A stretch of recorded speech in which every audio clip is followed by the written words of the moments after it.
And hello, everyone, and welcome to this edition of Wine, Women, and Words. And joining me, as always, is Michelle. Good morning. And our special guest today is all the way from England, is Susan Lewis. And we're going to be talking about her book, 1 Minute Later. So thank you so much for joining us, Susan. Well, you're welcome. Thank you very much for inviting me. It's always a pleasure when we get to interview an author from another country, especially England. I have so much fun with it. Well, I'm glad you think that. I mean, I guess interviewing from France or Italy or Spain might have its difficulties with language anyway, but at least we're on the same page as far as language goes. So. Yes, my Italian is still quite rusty, and Michelle's, I don't know how well Michelle's will go. I could probably hold a conversation. I think it's been a long time since I spoke it, but it would probably come back to me. Oh, well, but the wine would help. The wine would make everything better. Mm-hmm. Makes things so much more fluid, doesn't it? Exactly. I find that when I'm writing, actually. I'm not sure whether that's a good thing or not. Isn't there a saying, write drunk, edit sober? Write drunk, edit sober. Now, I haven't heard that. Good, I like that advice. Okay. Well, speaking of drinking, what's everyone drinking? Susan, we'll start with you since you're our guest. Right. So I am drinking an Italian pecorino. As in the cheese. Speaking of Italian wine. That's the cheap one? No. I said speaking of cheese, it sounds like a cheese, but it is also a wine. Okay. Yeah, I was thinking I haven't had a pecorino. Is it like a rich kind of? I'm thinking like it would be like the cheese. No. It's quite a nice light wine, actually. It's quite good now if you haven't actually had anything to eat. So it's a good lunchtime wine or cocktail hour wine. I wouldn't really recommend it as a dinner wine. I would go on to Chardonnay or something then. Okay, good to know. We'll and Michelle? Coffee. Lots and lots of coffee. And would you like to share with our audience why that is? Because I've got a razzie about this. So last night, well, every now and then I get to go out and not be a mom. So last night was one of those nights, and I went line dancing, which I haven't done in years since we moved to Chicago, and it was awesome. But when you're out and you're having fun, you have that one moment when your brain goes, you're not 34, you're 21. You could totally do that. So, tequila later, it's been a rough morning. Aww. Tequila was my idea too. I don't know why. I was like, let's do tequila. But it was some fun. bravery. Yeah. I know. Tequila has a reputation for a reason, girl. I know. And the kids woke me up at like 7 going, where's the remote for the TV? And I was sleeping on it. And I'm like, take it and go away. Because you're an awesome mother. Just don't talk to me right now. Hey, they have to learn self-sufficiency. So this morning they learned how to turn on the TV without me. Good for them. Usually it's the other way around. Usually I've gone out and had a very late night, and on a weekend episode I'm pulling the hangover move, but I'm not today. So I had to be sure to point it out that our roles were reversed, and this is so interesting, Michelle. It's been a while. I'm remembering why I don't like this feeling. Mm-hmm. Yeah, and then you'll forget it again in a couple months and be like, I should go out and do that again. That was a great time. Mm-hmm. I said a couple of months. I would have thought it would be in a couple of days, but anyway. Sorry, I'm giving her the couple of months since she's a mother, and so she's it's been a while for her since she's gone out and partied like that. So I was giving her a couple months because normally I would say a couple days. I remember when it was like, oh my God, I'm never doing that again. And 2 days later, it's like, okay. Here I am again. Oh, those college days. But enough about me and my bad decisions last night. That were also very fun decisions. But anyway. Mm-hmm. Well, we haven't gotten to what I'm drinking. Oh, that's right. What are you drinking? Well, I am drinking, not only am I drinking coffee, but I put in just a splash of Kahlua in my coffee. We're Kahlua fans in this household, and not only are we Kahlua fans, I inherited my husband's mother's secret recipe for Kahlua. So we make our own Kahlua in this house because, craftsmanship. And so I actually opened one of her bottles open that I used this morning, and it's the best Kahlua I've ever tasted in the world. And one day I will aspire to making Kahlua like she did. Okay, now you need to tell me what Kahlua is. Kahlua is you don't have Kahlua in England? Well, maybe, but perhaps all these cultural differences. Now with Kahlua, it's a coffee liqueur. Oh, okay. In a lot of ways. We actually have a brand called Kahlua. This was a recipe. I don't know where she had gotten it, but she, when she was alive, she made it every year. And the base is vodka, and you put in a lot of other stuff, which I cannot give the family secret away. And when we make it, it's just like massive vats that we make at like the beginning of the year in like big old bowls, and then parcel it out into bottles and set it aside for the following Christmas because you have to let it age. Your house is good fun. It is a lot of fun. You make a huge mess in your kitchen. It's great. But yeah, Kahlua goes great with coffee, or sometimes the drink with a White Russian. Okay. Mm-hmm. That's made with Kahlua at the basis. It's Kahlua and milk. Oh, okay. Mm-hmm. Yeah, it's good. It's kind of got a kind of a thick, almost syrupy kind of texture to it, and it's sweet. Mm-hmm. So I didn't need to put any sugar in my coffee today. No. Oh my God! Imagine what kind of a day you would have. Help. Well, I'm going to actually be writing, so I'm going to take my advice on the whole write drunk, edit sober thing. Right. So after this, she actually I'll be writing. planned that all out perfectly. I did. Can you just give me 1 minute? My little dog is barking to come in, and she's not going to stop. So absolutely, not a problem. You need to let her in. Right, you've got to be a good girl. Sit down. Right. Sorry. Not a problem. I have my little dog on my lap right now, and she's got, I have to take a collar off during the episode. Otherwise, you'll hear her jingling, especially because she insists on being on my lap during an episode. Sweet. What dog do you have? It's a miniature dachshund. Oh, right. So she's tiny. Oh, yes. Yes, she is tiny for a dachshund as well. But she seems to think that Showtime she's also one of us. Yeah. And gets all excited. And this morning I wasn't sitting down to the episode when I put the computer on the desk and everything. And she was just like hopping all over the house, like following me around, like sitting. Why aren't you on the episode yet? All right. Oh, good. Well, she sounds very professional. She tries to be. Yeah. In her own little dachshund way. My new gift. Yes. Is a stroller. So she now has her own stroller, her pet stroller. Oh. That's weird. It's just, now, this is not pampered pet time. This is 14, and every now and again, her little back legs will collapse. So when we're out.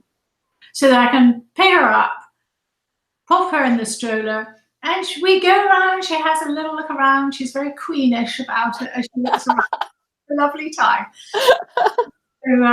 So I do get quite a lot of comments, as you can probably imagine, but it is an pet stroller. Looks like a baby stroller, of course, but my parents have a pet stroller for their dogs. Yeah, they have little terriers, and they got it for the pampered reasons.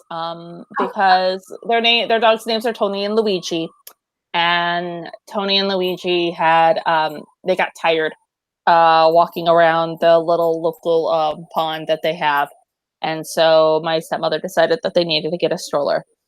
Right. Well, So why? that, yeah, they were puppies. So I mean, when you have a 14-year-old dog that has problems walking, strollers totally acceptable. I am right there with you. I do not blame you for having a stroller. But she got the stroller for her dogs when they were puppies. Right. And she was quite excited about having a stroller for her dogs. So yeah. Oh, why not? You just do what works for you, I think. You know, the pets, yeah, you do what works for you. Pets have only one purpose in life, and that's to make us happy. So if that means that we get to pamper them a little extra while they're here, then so be it. We should be doing that. Exactly. That's my philosophy.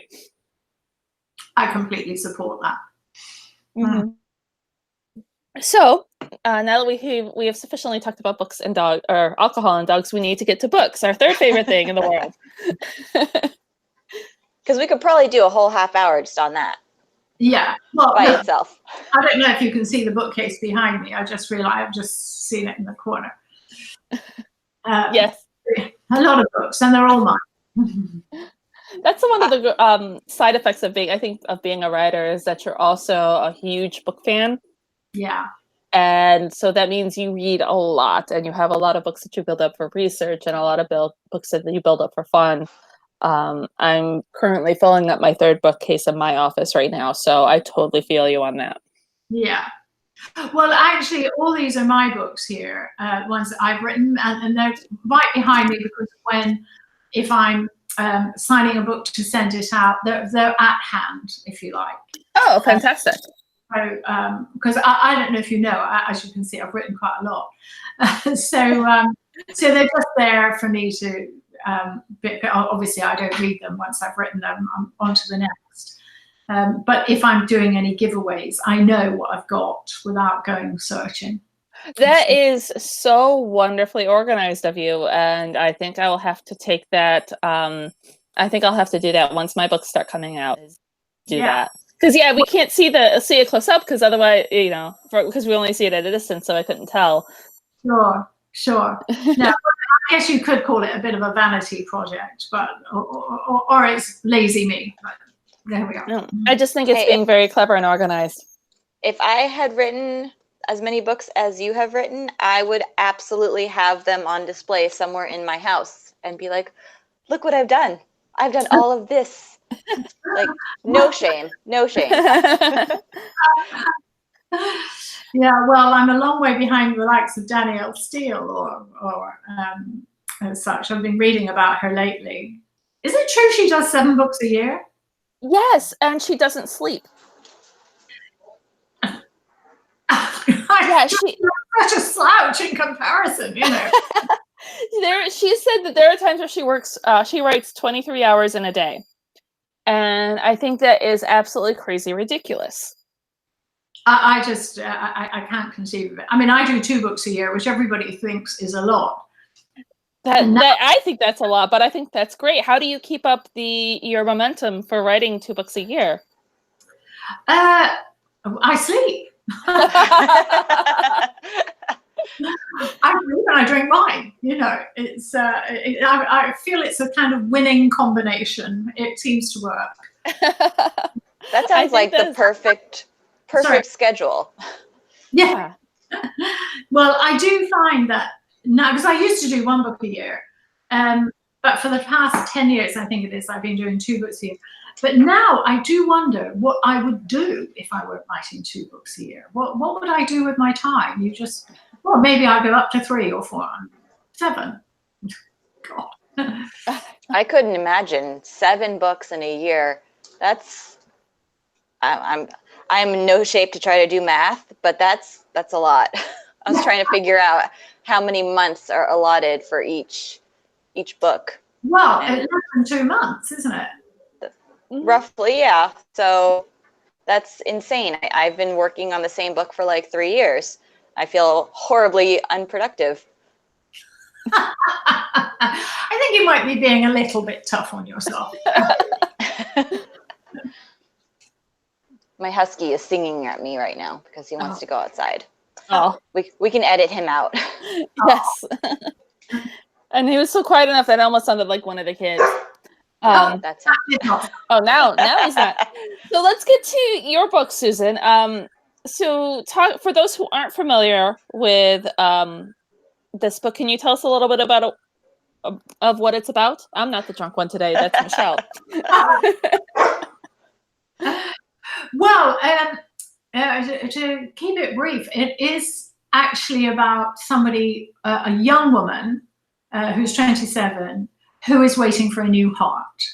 So it basically goes into what it is like to be on the organ donation list and to be waiting and knowing that somebody has to die in order for you to live. Which obviously on an emotional level is very tough. Now, at the same time that this is going on in her life, I mean, there are all kinds of things that she now cannot do. And having a relationship is one of them. I mean, her heart is just too weak to do much in the way of exercise, which of course would mean sex as well. But also, she does feel it would be so wrong to try to get into a relationship with somebody when she knows she could very well die. So of course she falls in love with somebody. Of course, because it's perfect timing. Exactly. Meanwhile, she always wanted to know who her father is, and her mother never tell her. So now she's got to a point in her life where she says, okay, you've got to tell me this before I die. And really tough about it. She really, really gets on her mother's case, and her mother just doesn't want to do it. So there is another story that's running parallel with hers. Her name is Vivian. And the story that runs parallel is a story belonging to Shelley, the sheep farmer. And you will think at first, how on earth do these two stories go together? Eventually, you will see then why one story is relevant to the other. I love writing those two parallels. But before we get into that, when you were doing your research, talk to us a little bit about the research that you were doing for being on that wait list, because I mean that's a lot to go through. Did you talk to anybody on the wait list or for an organ donation, or did you know somebody? Oh, absolutely, I did. And he's a young man of 20. Well, he was 21 when I first met him. So he, in fact, advised throughout the book. He then does appear in the book as himself. His name is Jim Linsky. And ever since he knew that he needed a new heart, which he was 17 actually, 17, 18, he decided instead of sitting back and just waiting for a heart, he invent an organ donation campaign and he called it Save 9 Lives. So, you know, if you die, you can save up to 9 lives with your organs. So he created this campaign, which is so admirable. And so within the book, he appears, as I say, as himself in the book. And my character, Vivian, gets involved with him to help him build this campaign, because she has access to funds that he does not. So I guess in reality, you would say I was the one who created the website, in fact. But in the book, it's her. So he does, in fact, he is there, popping in and out, because you keep wondering what's happening to him. She wonders what's happened to him because he hasn't emailed. But I can tell you, I'm getting quite emotional about it, is that Jim lost his life about a month ago. Sorry. Oh That's okay. It's okay. Devastating, isn't it? He was 23, he was by then. But, well, no, there's no good side of this. He did see the book come out. We had a launch here in February, in England, and he came and he spoke.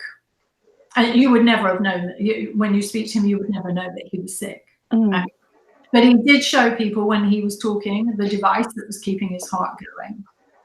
And I think people were quite blown away by the fact that this gorgeous young man who looks like any other young man who loves football and girls and bands and all that kind of thing, which he did, got under his baggy t-shirt, has got this device that keeps his heart going. And I did know at that time that he was in quite a lot of pain, but nobody else would have known it. But then, no, here I go again. John knew, you know, he hasn't been on for long. And then, yeah, so sadly, a heart never came up in time for him. And you can imagine just how devastating that has been for his family. And always remained hopeful. And he has a twin sister. Oh. And you know, they got meningitis when they were babies. Oh my gosh. She was completely fine afterwards, and he had a heart defect. So yeah, so with regard to researching this book, it's you know, a very emotional journey when I was doing it, because obviously I got to know him pretty well. And now in between here in England, in between the publication of hardback and paperback is when we lost him. So. That's so unfortunate. But I always find that it's one of the things, one of the major tragedies of losing a young life is you're not just losing a life, you're losing potential. Oh, you're so right. Because I work with, in my day job, I do estate planning. And so when somebody who's elderly, who has a heart condition, even though you hurt and it's hard, you at least have the comfort that they had a life well lived, theoretically, that they had these memories, they had all of these experiences. But when it's a young life, you're not just mourning the loss of that life, you're mourning the loss of that potential. Absolutely. And he has so much. Yeah, he sounds like he did. It's that he was a great speaker. He launched a campaign. How many of us can say that we even did that? And that was incredible. Is the campaign, is that still something that's going on? Oh yeah, his mother and sister have. Or is it still?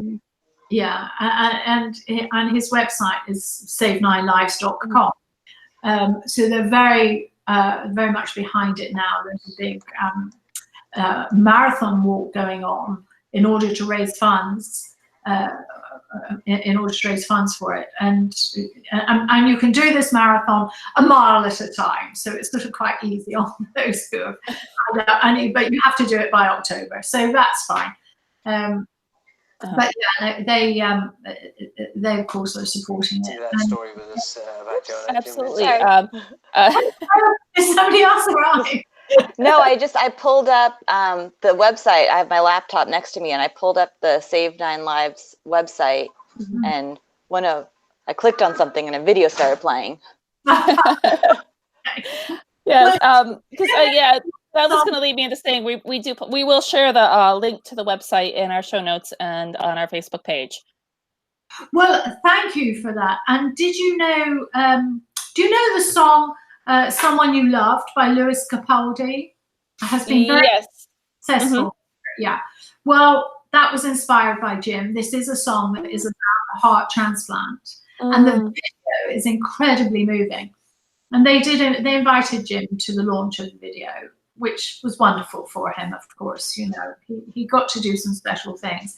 And he appeared on TV quite a lot because he could speak so well about his condition and the importance of organ donation. So thank you. Yes, if you share the website, that would be lovely.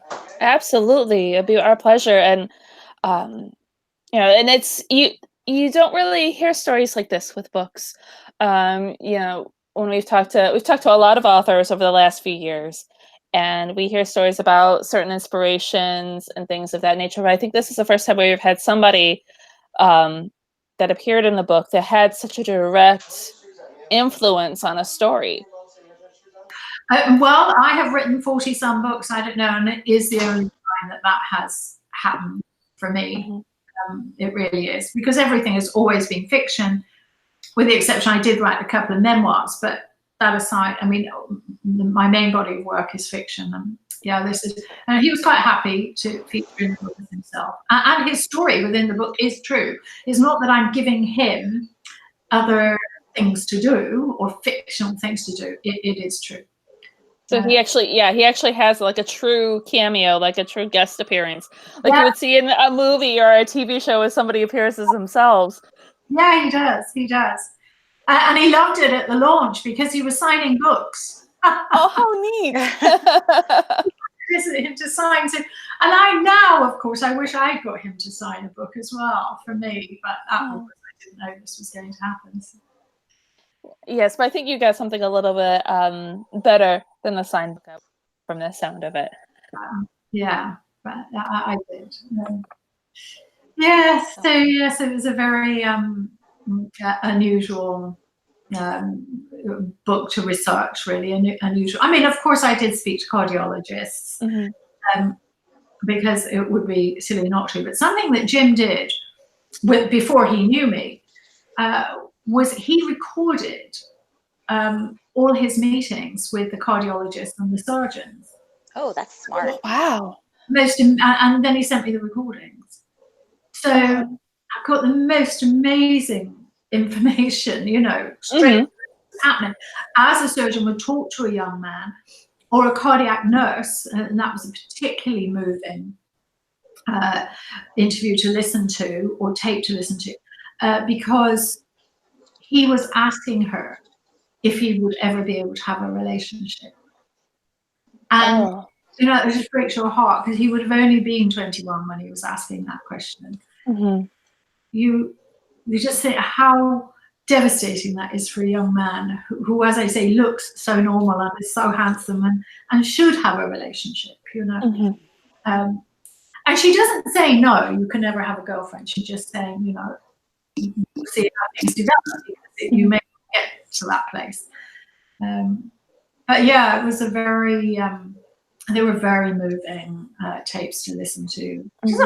Having, you know, I kept putting myself in that place and God, how would I feel if I was having this conversation about my heart?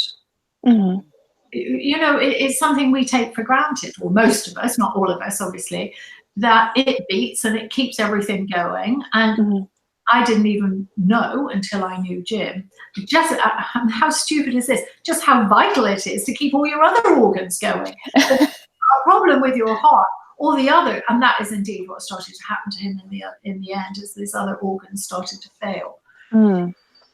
So, yeah, it was a big learning curve, really, about hearts and about how important donation is. That's so fascinating. Michelle, did you have any questions by chance? I did. There's going to be a crying child entering my house in about 10 seconds because I saw him walking across the yard. But I was reading your About Me on your website and how you had wanted to become a producer. And when you you wrote that you tried to talk to one of your superiors and they said, oh, just go away and write something. And you did. I thought that must have been a really interesting, turning point for you, where you probably had no idea at that point that single sentence, just go away and write something, was going to lead to this career for you. Which let me reiterate, it was 40, you said 47 books? I think it's, well, because of course I'm always in the process of writing one and editing, and so I'm not sure how many have been published. Let's say 45, 46. Okay. Yeah, it was, well, it's true that no one could have foreseen, least of all him, when he told me to go away and write. His only purpose there was to get me out of his office. Actually, I took him at his word, and off started, and I started to write a script. No, I did write a script. And then I had a literary agent told me to turn it into a book. And which I tried to do, and I got it horribly wrong. I just couldn't get there. And then I had some advice, which was the best advice in the world for me, is because scripts are almost always, well, in fact, I think always written in the present tense. And because I had been working in television and I was so used to that, that's what I tried to do with the book. And the advice was, put it in the past tense and you'll probably find it comes alive.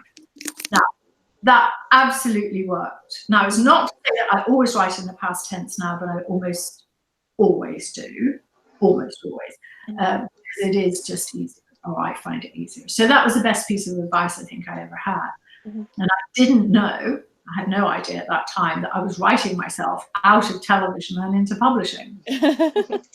So, and I don't know if you read in my biography about what really tipped the balance in the end was I was working on a police drama series, and when I actually managed, so I'm going back quite a lot of years now when computers are not as sophisticated as they are now, and I managed to erase a 600-page book. That was my third book, and that was it, the entire thing. And I was still working in television at the time, and of course I had the horror of what I had just done, this book, and the disbelief. I know now that I'm very capable of going into denial, because I pretended that hadn't happened and carried on writing because I was one chapter off the end. Oh my God. So I absolutely had to accept that this had happened, and that was then how I made the transition from working in television into publishing full-time, because I had to rewrite the book basically. Always back up your work, people. Let this be the ultimate lesson. Always back up your work. I thought I had deleted my book once because my laptop just froze up on me and shut down, and I couldn't get it to turn back on. And that gut check when you think you've just lost something you've been working on for, I don't know how long you were working on your book, but this is something I have been working on for years, and it's the worst feeling in the world. Yeah. Well, I think because I was still working in television at the time, it was my third book, so I wrote my first two books while I was still in TV, and I think it was because I had a contract now to deliver that book. I couldn't think too much about it. I just had to get back on and carry on writing. And I was very lucky because the TV company said that I could now go away and not be paid for 3 months or however long it was. And then if I wanted my job back at the end of it, I could have it. I can't imagine anything like that happening today. But I was very lucky at that stage. So I actually it was kind of a bit of a rehearsal to become a full-time writer. And instead of working in a team, as I had been, now working on my own. And by the time I had finished that book, I knew I was going to, provided I could make a living at it, I was going to become a full-time writer. So I did. But that was, it was a horrible way to get from one career to the other. It is, but it's good that you learned that lesson very early. So I remember when Michelle had that thought process, I was like, well, you backed it up, right? And she was like, no. And I was like, oh. Because for me, I very, very early on in writing, I think it wasn't even very far in, I had lost a story. And it was like during one of those, we have the National November Writers Month. Yeah. Yeah, so it was during that I had lost a story, and that was my early on lesson. So when I was writing my book, The Woman in Red, I was like, not only do I have Microsoft Cloud that backs everything up, I had a thumb drive, and I kid you not, if we went on vacation, I had my laptop put away, and I had the thumb drive for the book put in our safe. So just in case our house was broken into and somebody took my laptop, I still had my book on a thumb drive. And even though it was already saved on a cloud, I still had the thumb drive in a safe. That was my... I mean, it's the right thing to do. Mm-hmm. I have a little memory stick. And I take it everywhere with me and now I'm going to freak you out now, because my fear is that if I leave anything in the house and the house burns down, it's gone. Yes. Right. Yes. We have wildfires out here in California. And you do indeed. So that's my fear, as I think, as long as they are separate. Now, like these days, it's also in the cloud, but it's also on my memory stick. But absolutely. As you can see, I'm quite a lot older than you. So when it first happened to me, there were none of those things existed. In fact, actually, computers were only really just getting going. It was like I don't think I even really thought about backups. It was all on a floppy disk. So it was something you could hold on your hand, and you put the floppy disk into the computer, wrote onto the floppy disk, and pulled it out, and there it is. But in order to use the floppy disk, you had to format it. And that's what I did, you see, I formatted the wrong disk. I formatted the one that was full. Oh, yes. I'm very familiar with floppy disks and having to use those, because you use those in school. And when I was in high school, that's when, floppy disks were big for me, because yes, I am dating myself now too. So I remember the floppy disk conundrum and having to use those and formatting the wrong ones and losing my school homework. So, it's easily done. It is very easy. That one disk, I turned it over and formatted the other side. So I did the whole damn thing. I mean, where was my head? Only excuse, I had been filming all day, so I was pretty tired when I got in, and there I was, picked it up. Why was I even writing at that time of day after I'd been filming? I feel you, because it's like you have a full-time job and you still need to write. You still need to get those words out. So yeah, you're like, I can push through a couple more sentences. I can get another 1,000 words in here at the end of the day. Yeah. Yeah, exactly.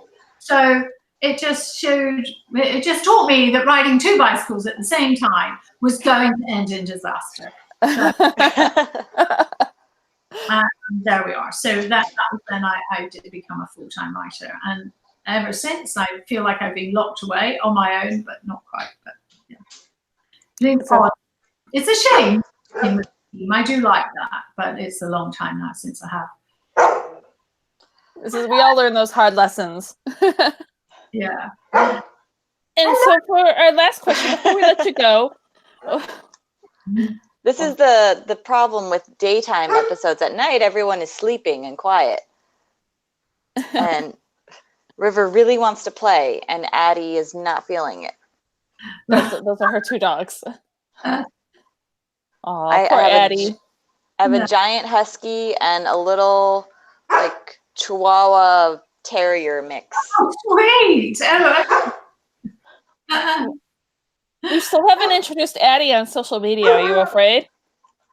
No, I have some really cute pictures, actually. I should probably post them because, she's adorable. Now, for the book, as you mentioned, and the story is written in dual timelines. How was that for you, trying to keep track of how each story progressed as you wrote that? Well, I have to be honest, I love writing like that. Because it's quite easy to move on the timeline. Switch from one story to another.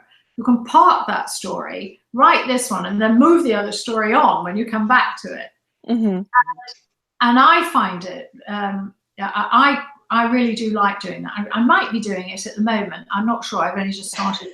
I'm not terribly sure of the timeline at the moment, but I do like doing that. And I think the book, well, I hope the book reads better for it. mean, sometimes, as I'm writing, and the book will take place over 2 months because I can't stop. It's like this happened this day, or that night, and then that next morning. And it's almost forensic in its detail of moving forward. And I think, God, let me out of here.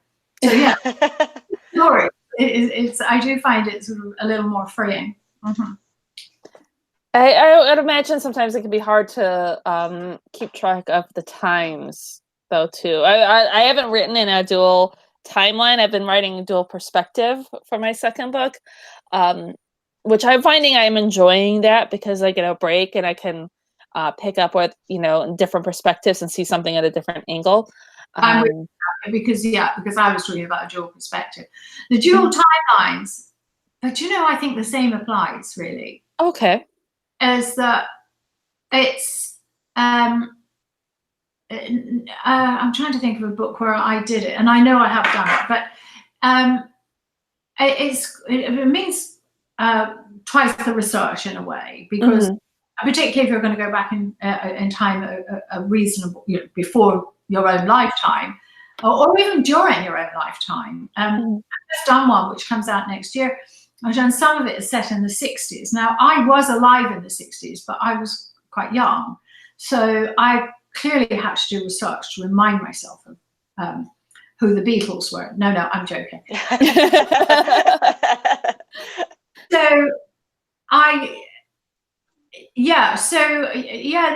is quite interesting doing that. But I really did like doing it because it does free you up from the intensity of the story moving forward, of the present day story moving forward. You have to move something along as that happened in the past. So, but it's in a way, it can be a bit like writing 2 books, depending on how involved you get with the past. But I like reading books like that too. Do you? Absolutely, I love it. I've always enjoyed the hopscotching that takes place because sometimes I'm just, you were saying it's almost like getting a break of the dual perspective or the dual timelines. Sometimes it's nice to get the break in reading it too, or you'll get to the point where you want to know what happens in the past so badly, like the secret that everyone is, it's leading up to. You get excited when you get to a chapter where you go back to the other timeline or the other voice or whatever it is. Well, it's true, and often it feels quite frustrating, I think, because you get to and you just want to know more, and at that very point, it goes into the past. So you think, hang on, and then the past chapters, and it's, no, don't leave me here, But did you read a book called I think it's called The House Between Tides? It's a book set in Scotland, and I read it recently. It's been incredibly well reviewed, and that's the book I've got in my mind as I'm saying that. It's such a beautifully written book. It's 100 years apart, the 2 stories. So basically, it's her great grandmother and her, and it's a lovely story, beautifully written. I have not read that yet, but it is going on the to be read list as soon as we hang up with this episode, because I'm going to want to read that. That's totally up my alley. With one of the beauties of that book, I think, is the character of the location. I love that when an author really paints the most beautiful picture of a location. And I'll give you an example of a book that I think has done that in an astounding way, is Where the Crawdads Sing. I'm sorry, what was it again? Where the Crawdads Sing. Oh, yes. Oh, my God. Yes. And the swamp and North Carolina. I mean, it's a character all of its own, isn't it? It is. It is. Michelle, you've got to, if you haven't read that yet, I listened to that in audiobook. Me too. Wasn't it brilliant? Yes. Oh, yes. It was an example of it was a great example of how narrators can really do justice to a story as well, because exactly, she was so vivid, and she had that, the accent on point, and she characterized this little girl's mindset so well. And yeah, that story, that swamp, you could not tell that story without that swamp. Exactly. I mean, all the social disparities and the discrimination. I mean, yes. I just thought it was just. I was asked to give my top 3 favorite books recently, and that was number 1. Ooh, what were your other 2? Now I want to know. The other one was also American, funnily enough. Every Note Played. Okay. And the name of the author will come to me in a minute. She wrote, oh God, see, this is the trouble with being my age, you forget things.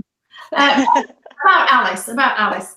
She also wrote about Alice, so that was brilliant. Okay. And one that's winning a lot of awards in England at the moment, again American, is An American Marriage.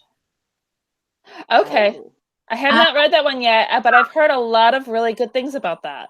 Put it top of your audio list, because it's another book that has the most brilliant narration. A brilliant performance. There are 2 performers, a male and a female, and I absolutely loved that book.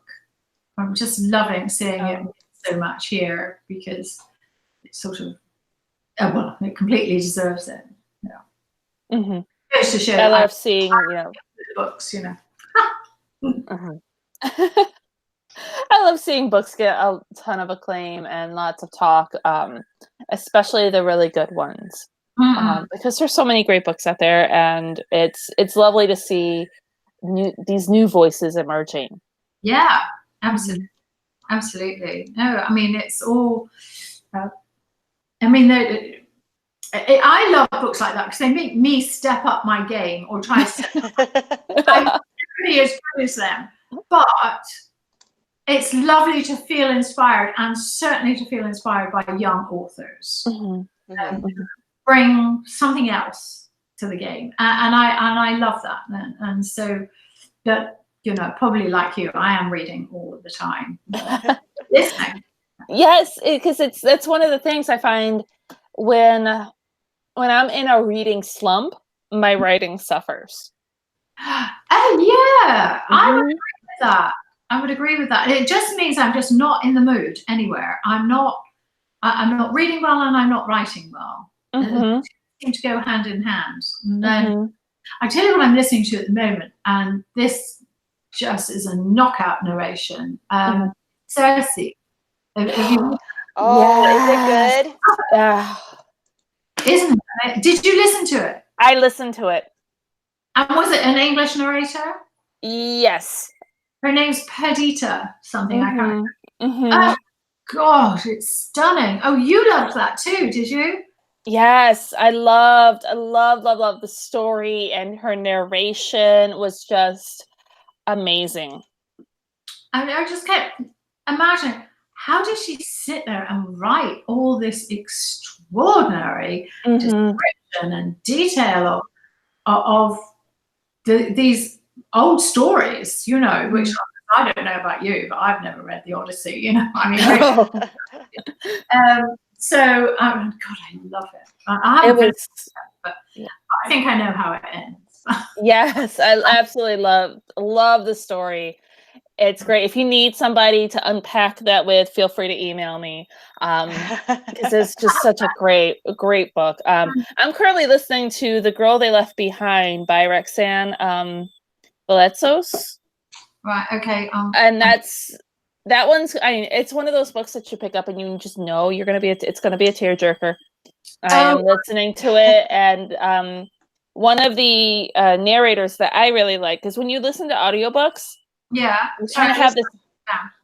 Yeah, you have these favorites in your head, and it's narrated by Cassandra Campbell, who does so much phenomenal work as a narrator. She's so great. Right, writing her down. So, because have you done this? Cassandra Campbell. Have you ever done this? Is when I've liked a narrator so much, I'll search them in order to see what else they've read. Absolutely. One of our other favorite narrators, Julia Whalen, we've had her on the show. I've gone through and I've picked up a book just because she narrated it. Because I find her narration and I see the books that she's done. She did, what was it?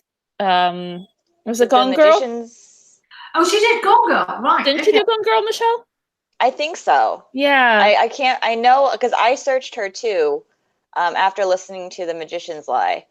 The Magician's Lie? Yes. Oh, I like that title. It's amazing. Is it? It is. Oh, thank you. And she does the voices. She does.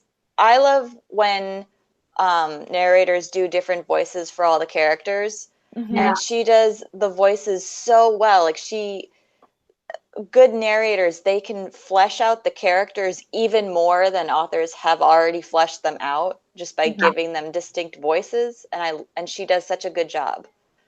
Well, I think that's the absolute joy of Audible books, is because they bring this whole other dimension to the book.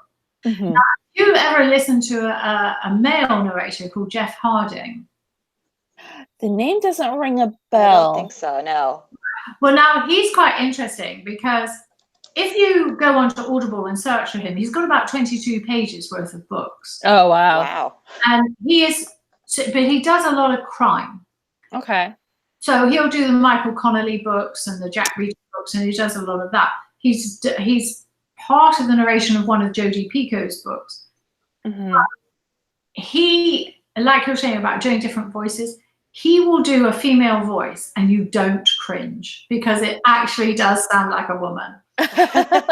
Really fantastic. And he, even in one book we listened to, my husband and I often listen together, he did a woman from the Deep South, a black woman from the Deep South, circa 1935 or something like that. But we were just crying with laughter at this narration, because it was so spot on. And then it was comedy in the writing, so you were supposed to laugh. But it was, I mean, the way he does it. But I can say, it's a whole other world going into that. Yeah, and they really do, they really have an effect on the writing. Like, I read The Magician's Lie several years ago. I think on my Goodreads review, I only gave it 4 stars. And then when I went back and listened to it, because I was writing an article on my love of audiobooks, and I went back and I decided to do an experiment where I listened to a book that I had read previously. And I wanted to quote Julia in the article, so I went back and I read The Magician's Lie. And, listening to her narration, I feel like I love the book even more. Where I was caught up in some of the emotion and some of the fear that I didn't fully pick up when I read through the book. That's interesting. What a great experiment to do. And do you ever do WhisperNet? No, I haven't done that. I'm using the right terminology here. Yeah, that's reading to listening to back and forth. Yeah, I've heard of that. I didn't even know that was a thing. It is a thing. Yeah, I mean, I have done it. I have, and I'm always blown away by the fact that when you then pick up your Kindle, you are in the place where you just finished listening. It's weird. It's pretty mind-blowing. It's fascinating way of seeing whether or not you like the book more, if you're listening or more. But I also find that I will do a listening test on audio, and then I can't stand the voice, and I think, just no way. When I read this book, I'm going to have to read it. I cannot listen to that particular book. I have been there as well. I have done that as well. Where I think it was it the 7 Deaths of there was one, it was the one who just recently wrote Daisy Jones in the 6, Tara Jenkins Reid, her last book, I want to say, and it's very similar to the 7.5 Deaths of Evelyn Hardcastle, but that's not the book. But I started to listen to that, and the narrator just didn't click for me. No. And so I had to put it down, and I went on to something else, but I haven't gone back to pick up the book to read that book yet. And I've heard such wonderful things about the book, but I was like, I'm going to have to read this. I can't just listen to this. Well, I have my list of, like you say, with a crossover. Sometimes I'll earmark a book to read and think, actually, I might really want to listen to this. Mm-hmm. Then thankfully you can listen to the narrator. And now, because I changed publishers recently after 30 years of being published by Random House, I never once asked about who I would like to narrate the book. And believe you me, I'm not asked that now. But I'm sent a sample or an audio example of who they're thinking of to read the book, which is lovely, actually, because there are a lot of female voices, and I've probably got one of them, are not that easy to listen to. You can probably, the register is a little high, and people with lower, and I think women with slightly lower registers to their voices, they're easier on the ear over a period of time. I'm so excited when, because my book's going to be an audiobook as well. So I'm so excited to get to that point. That's like, I think one of the things I'm most excited for is to go through that audio process of, okay, so who's going to narrate my book? And I can't wait for this. So I was going to ask you what it's like for you being an audiobook fan and hearing the audiobook and like getting involved in that process. Yeah. But now what is your book? It's called The Woman in Red. It's historical fiction. And it comes out next August. So I'm still in the very early stages of development with my publisher. So you're still looking for a publisher? No, I do. I'm with Grand Central Publishing. They're out of they're an imprint of Hachette. Oh yeah. So August. Really, just that little publisher down the road. Yeah. yeah, just a little one. It comes out August 2020, so we're still in those early development stages of editing and developing the who's going to do. I haven't heard it yet. Who's going to do the audio? I get to kind of be involved in that, so that's, I think, as I was saying, that's one of the things I'm most excited about because I'm an audiobook fan, as you can tell. So I'm like, okay, I wonder who are they going to get? Do I get to put an input? Because I've got my top 3. Right. You have to send me the samples. maybe if I can. Are you a big fan of audiobooks as well? Me? Yeah. Sorry, I had that. You there with the hangover? No, I am. That's like my me time. I listen to them in the car if I'm happen to be without kids in the car. So those are the books that it's just my driving thing. So I don't get to listen to them that often because if I'm in the house, I can't really listen to them because it'll be like, oh, that's a word you shouldn't hear, or you don't need to be listening to this scene right now. Yeah, sure. But dog walks are a good time to listen to audiobooks, aren't they? Oh, I do. I have. So whenever I go to the library, I pick out my CD audiobook that has all the discs that I can just change in the car. And I pick my dog walking audiobook that is the little compact one that you can just like loop around your neck. So I have my 2 different books that I listen to. From Amazon. You don't download from Amazon to do it? No, I had Audible and I did the trial, but then it just was. I just decided to cancel it, but I just like going to the library and getting them from the library. You can also download them from the library too. A lot of libraries allow you to do that. I know. I couldn't. You like the old school? I like. Well, I'm always at the library with the kids, so it's my Mama's gonna go look at her books really quick. You guys play right here. It's my excuse to get away for a couple minutes. Yeah. Yeah. Oh, well, I'm so glad that I found a fellow or 2 fellow audio fans. Because I spend a lot of time. I mean, I've got quite a lot of friends in the US, and I really encourage them as much as I can to listen to the books that they recommend to me audio because they, I mean, all of the American books are generally have come as recommendations from friends. Mm-hmm. That they, they then are published in Britain at some point. Mm-hmm. I say, you've just recommended the most brilliant book on audio. Do it, Mm-hmm. and I'll help you convert it. I hope. I love it. Yeah, I got into it because I have a long work commute, and sometimes it's just a pain to listen to the radio. And you don't want to listen to the same songs over and over again on the radio because our radio here just kind of loops the same songs every hour. And getting involved in it in the audiobook, it makes the commute go faster for me. I'll listen to it while I'm in my office. And in the gym, of course. I'm sorry? And in the gym, of course. Yes. Well, I do. I did when I was in the gym when I was doing just regular gym stuff, but I actually do kickboxing now, so it's kind of hard to listen while I'm in the gym. Yeah. I'll get caught up in the book and end up with getting a punch in the face. You could take out a lot of aggression about a character that way, because sometimes characters really piss you off. Yeah. Just really knock out that bag, yeah. But yeah, I mean, it's great. I know people who do listen to the gym, or they're on the treadmill, or on the bicycle, and listen to it. I mean, each morning, I'll start off with the news headlines just to find out if I need to know anything else about Boris Johnson, and I probably never need to know any more about him again.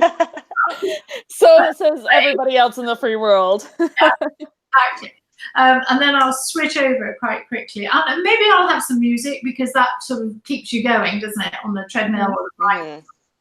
But more often than not, like at the moment, because I'm listening to Cersei, I'm so into it. Mm-hmm. I'm in actual fact, I'll just go on and on walking, not realizing on the treadmill. I mean, not realizing that I'm still on it 10 minutes longer than I expected to be because I'm so engrossed. I cannot tell you that I have lost any weight because of it. Great for your health. Yeah. See, that's the other thing. Audio books great for your health.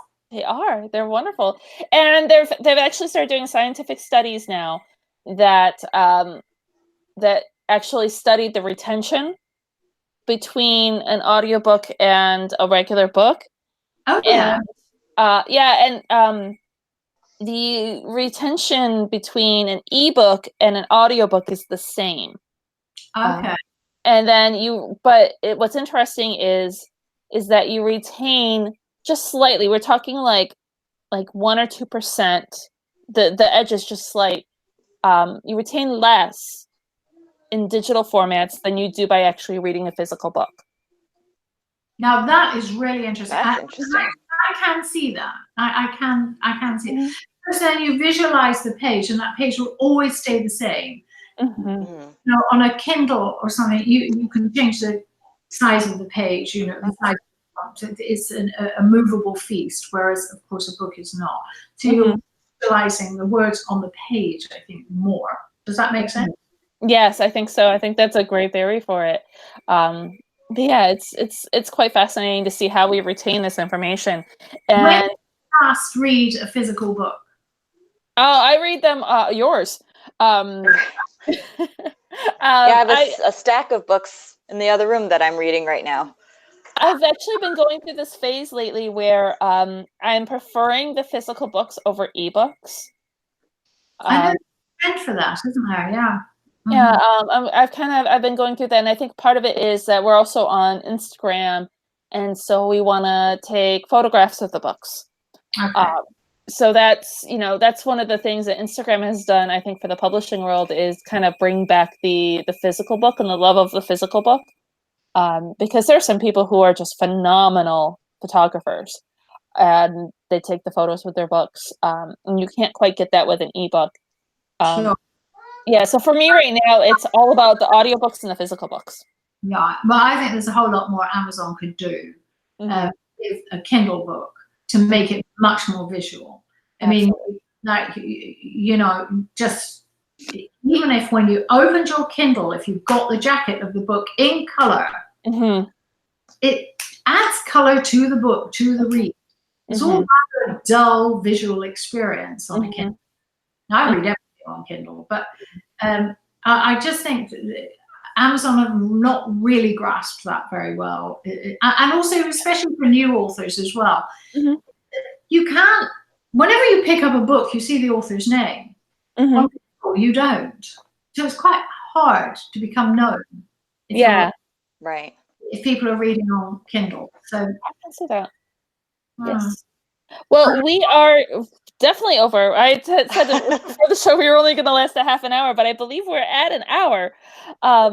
So I believe it is time for us to wrap up. Thank you, Susan, so much for joining us. It was such a pleasure. Thank you. Editing to do. Anyway, I really enjoyed talking to you. Thank you so much. Yes, thank you.